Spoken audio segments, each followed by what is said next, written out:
For France, président Emmanuel Macron. Emmanuel, tu as la parole.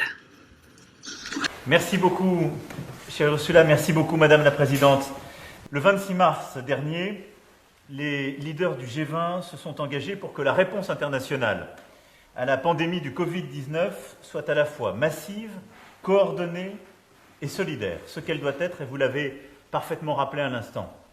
Le 24 avril, avec l'Organisation mondiale de la santé, avec tous les acteurs de la santé mondiale réunis pour la première fois en un temps record autour de principes communs, qu'il s'agisse de fonds verticaux, d'États, de fondations privées, nous avons lancé l'initiative ACT-A pour, d'une part, accélérer la conception et la production des moyens de diagnostic, de traitement et de vaccins.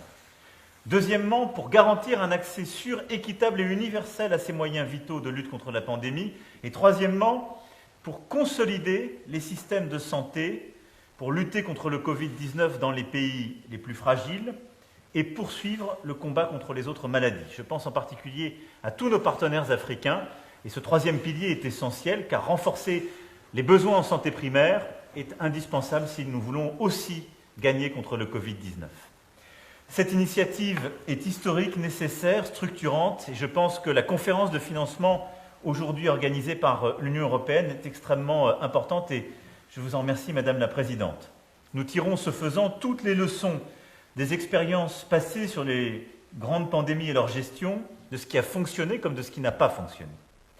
Face au Covid-19, le chacun pour soi serait une erreur majeure, et il est légitime, comme nous l'avons tous fait, que les États veillent à protéger évidemment leur population, apportent leurs propres réponses.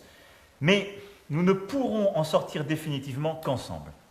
Par la coopération, c'est ce que l'initiative ACT-A a conduit à faire, par la coopération au sein de l'Union européenne, par la coopération dans cette action, par la coopération des États, des organisations verticales, des fondations, mais aussi des acteurs privés du monde, justement, de la pharma.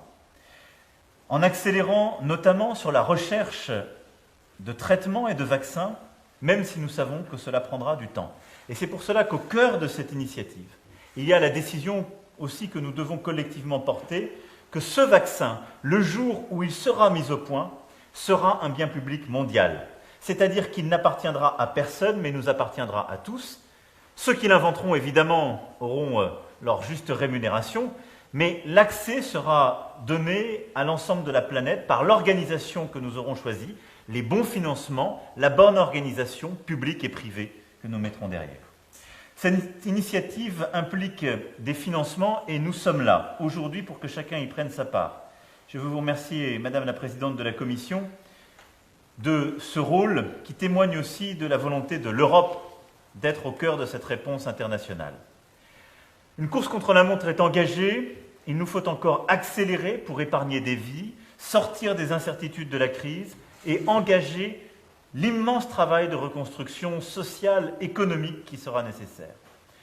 Notre réunion aujourd'hui est nécessaire à cet égard pour nous donner les moyens d'agir à la bonne échelle. La France y prendra toute sa part comme elle l'a fait depuis le début de la crise que nous traversons. Parce que d'abord, nous avons besoin de l'Organisation mondiale de la santé pour faire face à l'urgence et pour consolider son rôle essentiel d'alerte, de détection, de coordination. Nous allons renforcer substantiellement le soutien que nous lui apportons pour les 2 années à venir.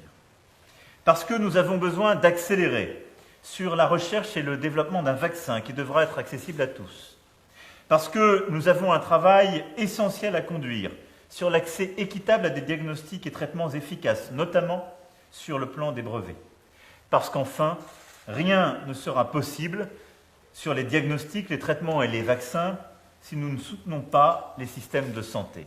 Pour cela, la France engagera 500 millions d'euros supplémentaires dans le cadre de l'initiative ACT-A.